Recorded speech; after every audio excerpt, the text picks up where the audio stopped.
If practicing my own dharma is a sin to the so-called people who comment on us, for the so-called pseudo-secularists, then let me tell you, I will make my stand clear to you today.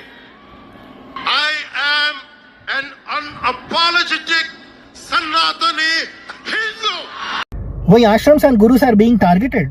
Day before yesterday it was Osho, yesterday it is Sadhguru. But why? Answer is so simple. People don't know what is enlightenment and what enlightened being is. Second, the glory that Sanatan Dharmam got is just because of gurus and not gods. Even if you want to know the existence and importance of God, you need a guru. Guru is must. In Telugu we say, సనాతన ధర్మం మొత్తం గురు వైభవం. దేవుడి అస్తిత్వమైన బయట పడాలి అంటే గురు అనుగ్రహం కావాలి. There are many references in 18 Puranas and Itihasas